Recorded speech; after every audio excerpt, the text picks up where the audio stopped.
Ассалаумағалейкум, қайырлы күн достар. Бүгін бізде курсымыздың 5-ші күні, бәлкім 6-ші күні. Себебі бұл CSS сабақтары 2 бөлімнен тұрады, сондықтан бұл өте ұзақ сабақ болады. Және бұл сабақты біз 2-ге бөліп 5-ші және 6-ші күні салатын боламыз. Сондықтан бұл сабаққа қош келдіңіздер.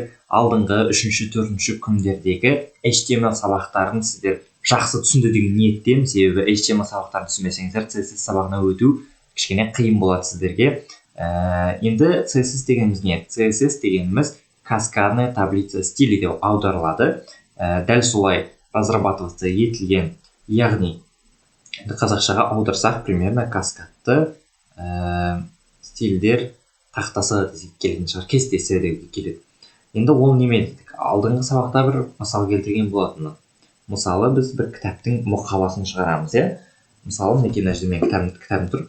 Пайғамбарымыз Мұхаммед саллаллаху алейхи вассалам кітабы. Мысалы, міне мына кітап бар. Мына кітапты сырты міне көріп тұрсаңыздар, өзінің бір стилі бар. Оберткасы қоңыр түсті, жанында оюлары бар. Мына жерде фон сары, мысалы, мына жерде араб тілінде жазылған, мысалы, текст тұр, мына жерде 2 дейді. Мысалы, логотиптер тұр да осы жерде. И мына кітапты как бы цветін жасай алмайды да, егер мына жерде мысалы қарапайым қағаз болмаса. Мына жерде примерно мысалы мен блокнотым бар, сырты түсіп қалған, түсіндіргенге жақсы екен. Міне мысалы осындай бізге несі керек? Базасы, основасы, фундаменті керек та осындай. Мысалы ешқандай түсі жоқ, алғашқы варианты. И біз осы варианттан мынандай вариант жасаймыз. Бізде пока что мынау бар. Біздің басымызда алдыңғы сабақтардан пока что мынандай нәрсе жасай аламыз дейміз. Бүгінгі сабақтан кейін мынандай нәрсе жасап үйренеміз. Понимаете? Сондықтан CSS-дің маңызы өте зор, бірақ ол үшін ең алдымен HTML керек. Вот, енді мен оны қарапайым кітаппен түсіндіре алдым деп ойлаймын. Енді тілдің өзіне келейік. Жалпы енді біз не істейміз? Қараңыздар. Бізде алдыңғы сабақта ашылған мінекей проект деген папкамыз бар. Біздің HTML файлымыз мінекей ашып көрсетейін. Кішкене реттеп қойдым. Бізде 6 заголовок бар, сәлем деген фотомыз бар. И мына жерге жай текст жаза салдым. 3 параграфтан тұратын. Так, давайте. Біз мінекей редакторымызда жаңағы кодымыз тұр. Пока жауып тұрайық. И проект деген жерге кірейік. Бұл жерде бізде не бар? Index.html, HTML файлымыз, HTML жазылып жатқан код. Және ing. Бұл жерде жаңа sky деген аспан деген фотомыз тұр. Енді бізге бұл жерден папка ашу керек. Ол папканың есімі аты CSS болады. Енді барлықтан соны түсініп тұрса деген ниеттемін. CSS папкасын ашамыз. Және HTML файлды создать еткен секілді тура солай текстовый документ дейсіздер. Енді бұл жерге мен көп варианттар жазатын. Көбінесе main CSS және style CSS дейді. Мен өзім main CSS деп жазғанды жақсы көремін. Main деген басты, яғни басты стильдер деген секілді. Enter'ді басамыз, и мына жерде как бы енді әртүрлі логотип шығады. Менде мысалы мына жерде пиш-пиш-том деген, по-моему, не бар орнатылған, менде и соның логотипі шығып тұр. Так. Давайте, мынаны біз осы жерге екінші бетке ашамыз. Мінекей CSS файлы бар бізде и HTML файлы бар. Енді давайте. Жалпы, мысалы CSS-ке келетін болсақ, қараңыздар. Ладно, давайте бірінші HTML-дің өзінде стиль бар негізінде. Мен соны алдыңғы сабақта айтқан жоқпын әдейі. Бүгін айтайын деп специально. Бұл жерде біз style деген атрибут жазамыз. Сразу ашылды, Давайте, мұның үшін жазып көрейік. Font size деген бар бізде. Ол бізде размер. Мысалы, давай қарайық. Екі сайт ашып кетті. Мысалы, мен қарап тұрсаңыздар, осындай болып тұр размері H1-нің. И давайте бұл жерге біз 100 пиксель дейміз. Бізде размерлер көбінесе пиксельмен беріледі, басқа да нелері бар, қазір көрсететін боламын. И қараңыздар, 100 пиксель дедім, и но сразу үлкейіп кетті. Көріп тұрсыздар ма? И қараңыздар, мына жерде жазуға болады тоже. Color дейік. Color red. Red деген қызыл түс. Міне, түсі қызылға ауысты. Көрдіңіздер ме? Стильдер жүзеге асып жатыр. Яғни, так, давайте мына жерде тағы да бір не берейін, значение берейік. Border деген значение бар бізде. Border дегеніміз ол жаңағы неме? Қалай айтады? Сыртқы қабық жоқ. Осы сөзін тұрмын қазақша. Давайте түсінесіздер. Бұл ішінде осындай нәрселерді жазу керек. Да, пока сохранить. Реклама. Опа. Міне мынау ғой. Қалай ұмытып қалдым, вообще миыма сыймай тұр. Рамка жоқ. В общем, түсіндіңіздер. Осындай нәрсе бұл жерде біз енгіздік, осылай бордер деп. Міне қараңыздар, біз стиль жасап тұрмыз мына жерде. И мына жерде, кстати, цвет болады екен ғой. Үшінші значениесін ұмытып қалдым да. Біз аққа босқа қойдық, бұл жерге қара қойдық. Себебі біздің фонымыздың өзі ақ болып тұр, сондықтан да біздің как бы бордер қойғанымыз көрінбей қалды. Мінекей қара түсті, бізде бордер. Әлі бордер деп отыр дейді. Ұмытып қалдым, бордер деген не? Аударып жүрейікші.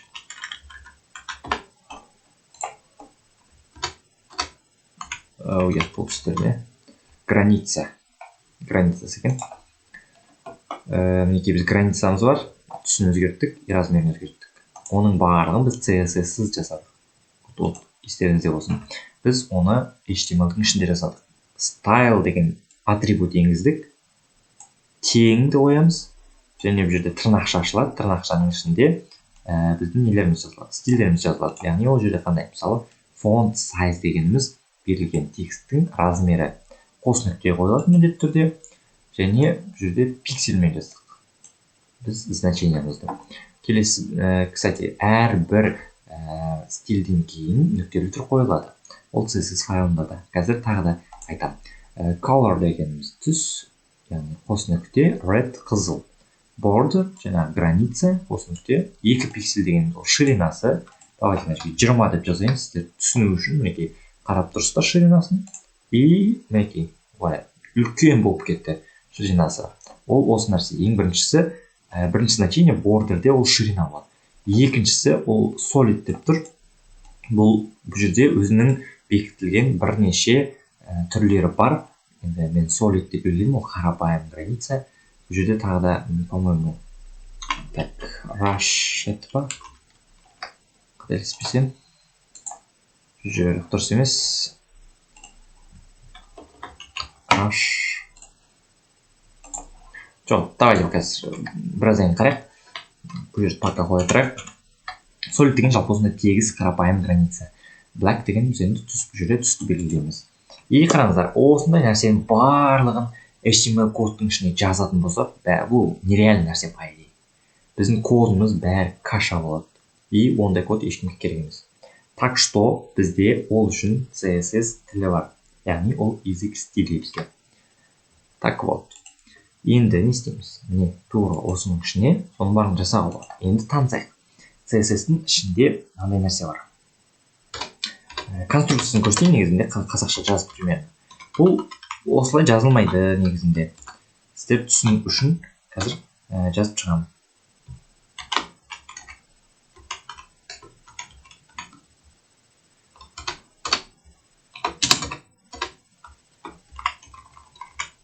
Вот, андай нәрсе. Қазір бірнеше қайталап жазып қойын сіздерге түсінікті болу үшін.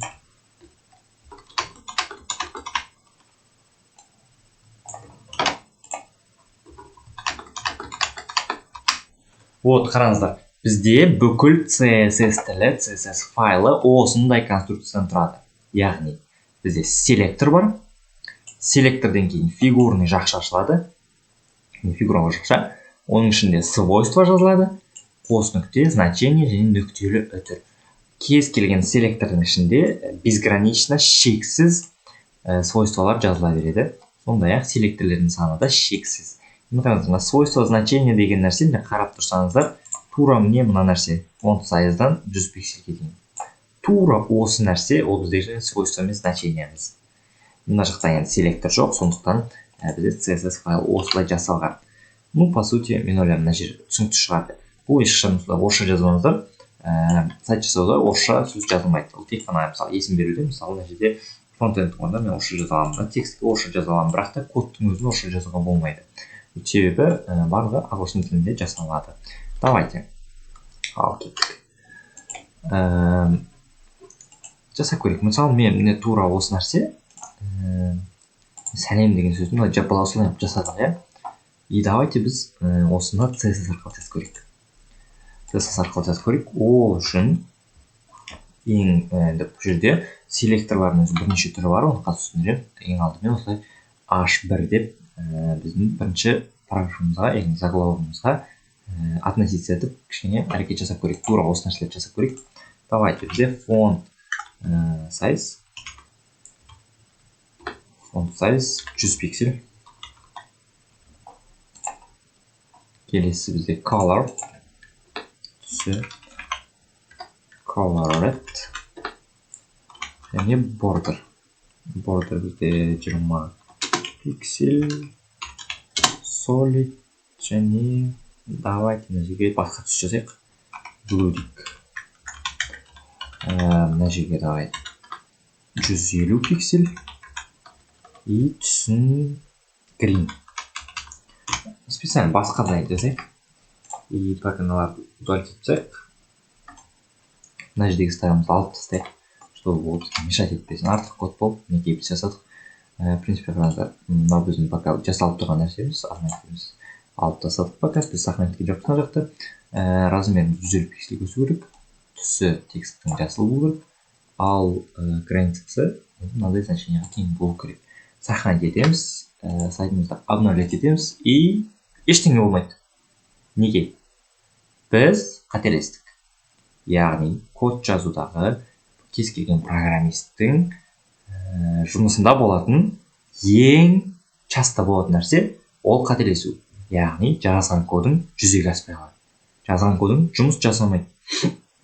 Оған енді бірнеше себеп болады. Неге бұл программист үшін ең құнды нәрсе?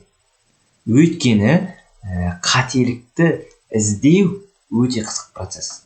Себебі біз қателіктен үйренеміз. Өміріміздің өзінде солай да, не только программисттің өмірінде. Кез келген адамның өмірі қателіктерден тұрады. И сол қателіктерді жүзеге асыру, түзеу арқылы біз өсеміз. Біз сол нәрсені көбірек түсінетін боламыз.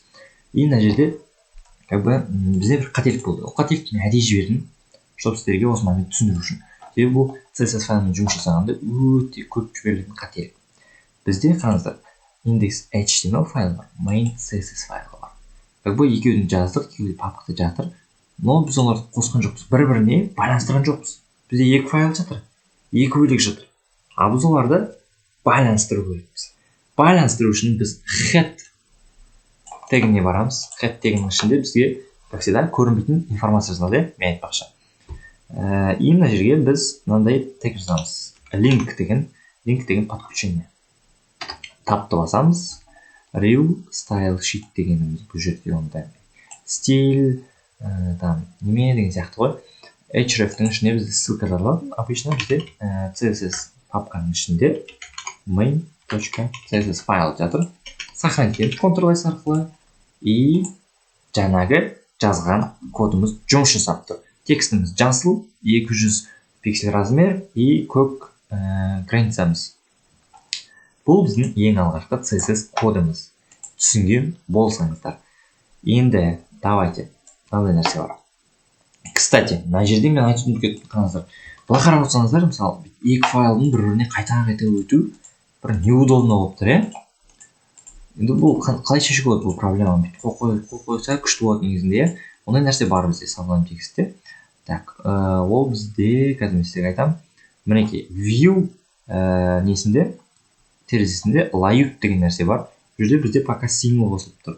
Column 2 деген таңдаймыз, яғни бізде 2-ге бөлінеді. Бұл жерде бесконечно көріп тұрсаңыздар. Бесконечно емес енді. 4-ге дейін жасап болады да. 4-те уже көрінбей қалады как-то. Екеуімен удобно. Екеу қоясыздар, міне екінші бет ашылды бізде.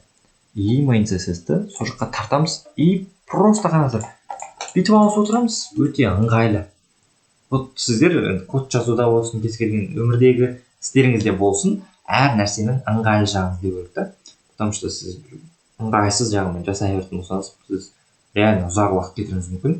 Ұзақ уақыт кетірмеу үшін, шаршамау үшін әр нәрседе жеңіл жағын іздеу керек. Және мінекей HTML-ді және CSS-ті бөлек қойдық. Осылай код жазу өте ыңғайлы, қолайлы.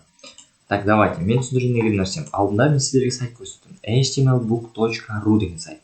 Бұл жерде мен айтып өткендей HTML және CSS вообще сайт туралы көп ақпарат бар. Мысалы, HTML-ге кірдік, жоспарланышын HTML-ге. Бұл жерде біздің тегтеріміз болды. Тегтерге кірсек, ішінде атрибуттар жазып тұрды. Вот, в основном осы жерде жазылған барлығы. и бізге CSS деген неге кіреміз, справочник по CSS. Мына жерде бізде барлық керекті свойстволарымыз бар. Свойстволарды осы жерден қарап үйренсеңіздер болады. Бірақ мына жерде енді біршама свойстволар, ол барлық керекті айтпаймын. Қазір біз самый сок дейді ғой, ең керектілерін, ең көп қолданылатындарын жүзеге асырамыз. Вот. В общем, давайте не істейік. Сайтымызға кірейік. Сәлемді қалпына келтірейік пе? Жоқ, осылай тұра берсін, давайте. И қараңыздар, бізде мынандай нәрсе бар. Сәлем деп жазылып тұр, примерно. Цветі өзінің бар, размері үлкен. Бізде сыртында несі бар? Қапқышасы бар. И как бы мына жерде артында түс жоқ та, прозрачный болып тұр да, мысалы. Қалай түсінсем болады. Арты көрініп тұр. И давайте біз артына түс қойып көрейік. Ол үшін бізде мына жерде background деген свойство бар. Background деген ол енді задний фон былайша айтқанда. Background. Вот. И мына жерге біз түс жазамыз. Давайте black. Қара болсын. Қара түс болсын осының артында. Опа. Мінекей арты қара түске боялды. Осылай біз мына жерде түс бере аламыз, размер бере аламыз, көп нәрсе бере аламыз. Біз пока что 4 значениемен таныстық. Font size дегеніміз ол размері тексттің. Ол значениясы пиксельмен беріледі, сондай-ақ процентпен беруге болады, сондай-ақ EM деген нәрсе бар. EM деген былай жазылады. 150 EM деген нәрсе екен. Мінеки қараңыздар, 150 EM дегеніміз осындай болып кетті. Нереально екен. EM деген почти қолданбай ешкім. 150% деп қойсақ қалай болады екен. 150% десек, ол кішірейіп кетті. В общем, мен өзім көбінесе пиксельмен қолданамын. Көп адамдар пиксельмен қолданады. Процентпен жазатын адамдар да бар. Color деген неге келетін болсақ, свойствоға келетін болсақ, бұл жерде біз green деп жаздық түсті. Қараңыздар, как бы бұл жерде бізде примерно 10 түс па, 15 түс па сондай бар. Ну, енді өзімізде ағылшын тілінде сондай түстер білеміз примерно. Но бізде как бы ол түстерден бөлек түстер керек болады да, мысалы қараңыздар. Мысалы Instagram логотипінің түсі бар, жасыл YouTube, мысалы менің нем бар. Әртүрлі түстер болады. И как бы бізге нету керек та. Так.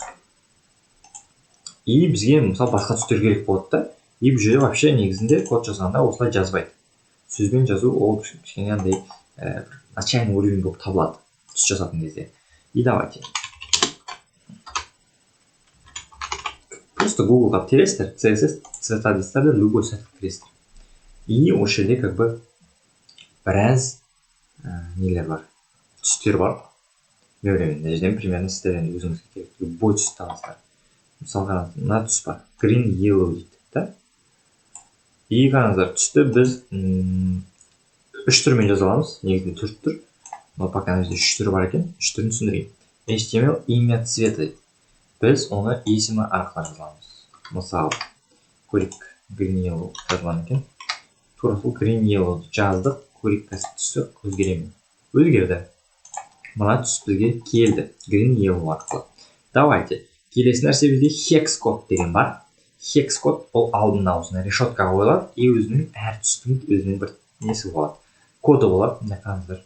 Әртүрлі, әр түсте әртүрлі hex код. И мынаны копировать етеміз де, жаңағы green yellow деген жазудың орнына осы hex кодты жазасыздар. Сохранить етеміз. И бізде ештеңе өзгерген жоқ.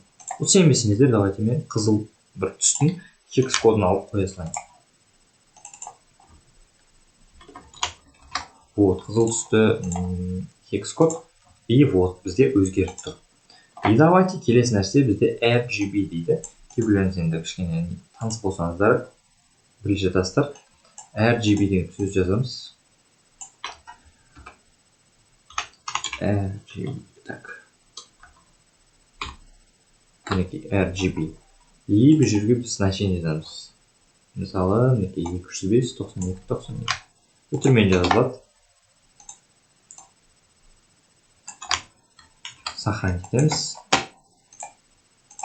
И вот, түсі өзгеріп тұр. также бізде RGBA деген нәрсе бар. Ода ол жерде 4 значение болады. Так, бұл жерде сұрақ бар. По-моему, төртіншісі непрозрачность қателеспесем. Давайте 50 дейді, түс қаншалықты өзгереді? Өзгерген жоқ.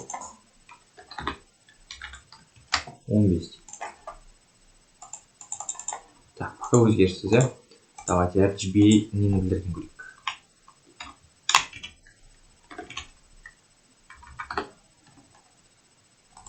Так, мына жақта походу бәрі бар, иә? О, енді цвет таңдайсыздар. Допустим, мынандай бір цвет таңдадық. И қараңыздар, бұл жерде негізінде көп варианттар бар. Hex код тұр, RGB процентах, HSL, SMIC, HIS, WebSafe, RGBA в процентах, HSLA. В общем, көп варианттар. RGBA көрейік. Все, түсіндім, мына жерде 15 емес, бәрі деп жазылған. Тупо бірді қойсақ. Бір десек өзгермейді, 100%. Нефиген 0,05 деп жазамыз. Сонда, по-моему, результат болады. Вот, непрозрачность деген осы нәрсе. Вот, цветтің осындай түрлері болады. Көбінесе мен өзім hex код қолданамын. Сен маған удобно. Аламын да, мысалы. Розовый түс керек па? Hex кодын копировать етемін. Осы түсін айтым осы. Түс керек па маған? Просто аламын да, сол түсті қоямын. Вот. Фон сайзға айттық, размер қалай бөлінеді, цветті айттық. Енді бордерға келейік. Бізде бордерден размер туралы сөйлестік жаңа ғана. Solid. Давайте бордердің значенияларын іздейік. Справочникке кірейік. Бордер деп міне тұр. Бордерге кірістір. Опа. Мінекей значениялары бізде 7 түрі бар екен. 8 түрі бар екен. Dotted, dashed, solid, double, groove, range, inset, outset. Мен бағана Rashid деп өз қойыппын, Dashed екен. Вот давайте осы Dashedтен бастайық. Мінекей solid қойдық, обычный, да? Міне бізде осылай пока. Давайте на жерге қазір Dashed деп жазайық. Dashed деген значение берейік. Ал мына жерде опа, біздің бордеріміз как бы андай үзік-үзік сызықтар болды. Давайте енді double берейік.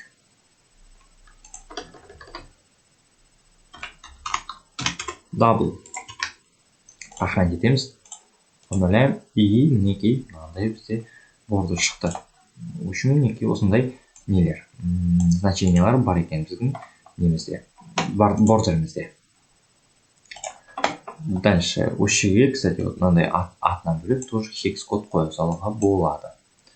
Background тоже самый, цвет, hex код, RGB, RGBA и название. Так, енді давайте селектордың түрлеріне келейік. Біз селектордың бірінші түріне қолдандық.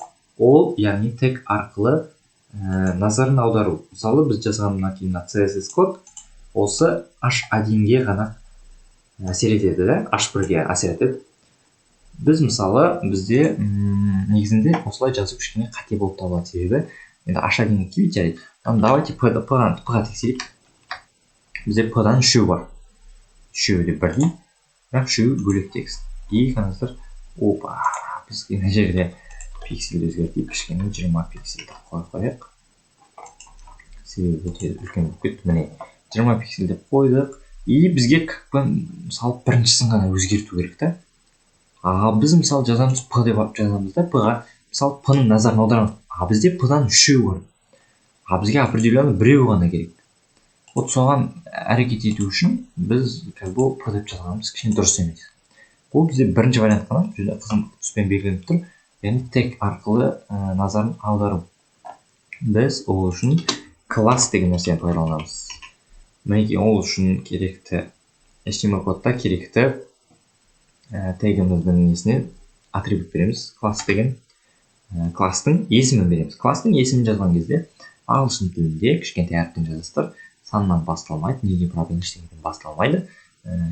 В основном енді ағылшынша сөздер болу керек та. Мысалы, обычный текст деген сөз жазсаң, и мына жерге уже мысалы жай текст деп жазса келмейді да, потому что ол атрибут. Кешіріңіздер, ол тегке не деді. текст деген текст деп кетеді да. А біз классқа назар аудару үшін алдына точка қоямыз. Кез келген класстың алдында точка тұрады. И сохранить етеміз. Қазір бізге мынау ғана керек.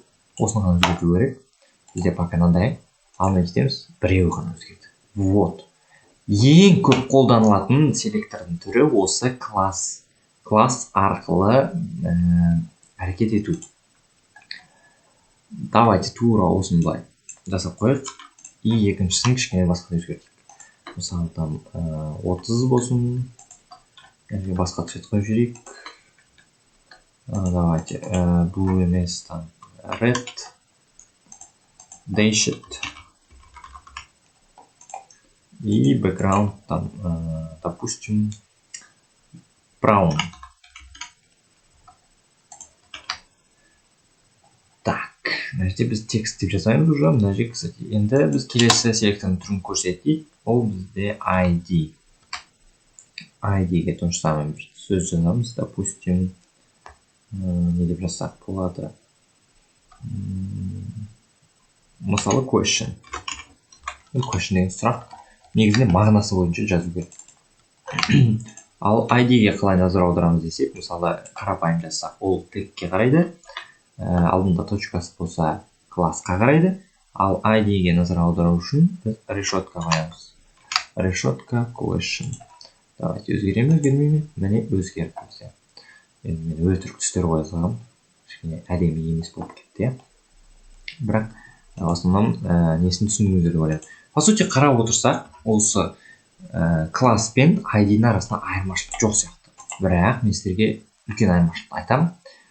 Біріншіден, әлемдегі бүкіл фронтендерлер классты қолданады.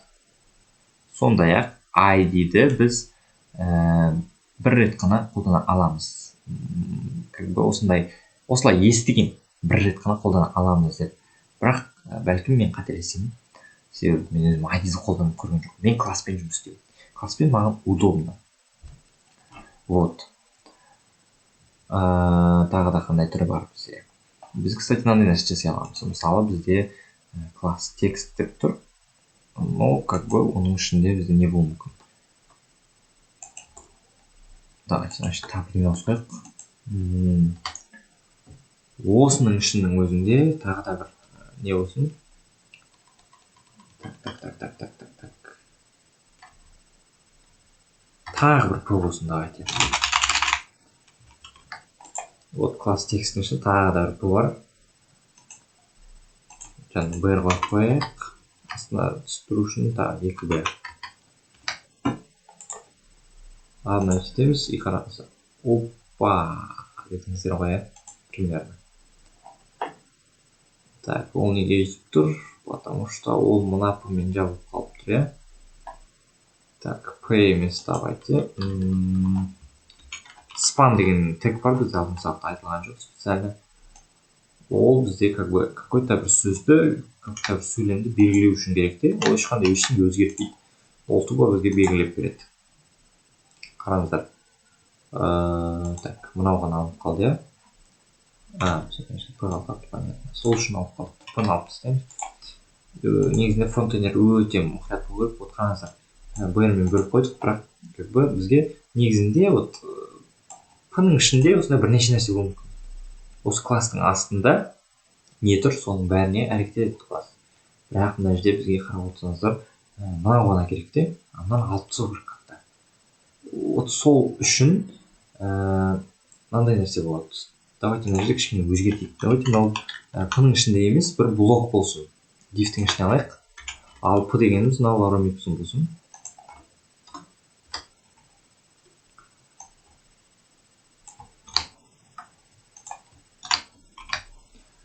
Так, вот здесь жазылып тұр, бәрі дауысымыз.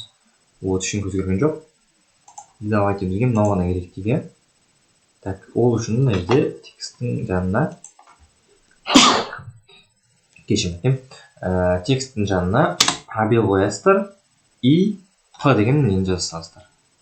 Потому что бізге текст деген класстың ішіндегі параграфтың текстін бізге белгілеу керек. Сол үшін біз осылай жазамыз и бізге мынау ғана белгіленеді. Осындай бұл жерде кішкене несі бар. Осылай жазуға болады. Мынаны да жазуға болады. Керісінше де жазуға болады. Мысалы п-ның ішіндегі классқа назар аударуға болады.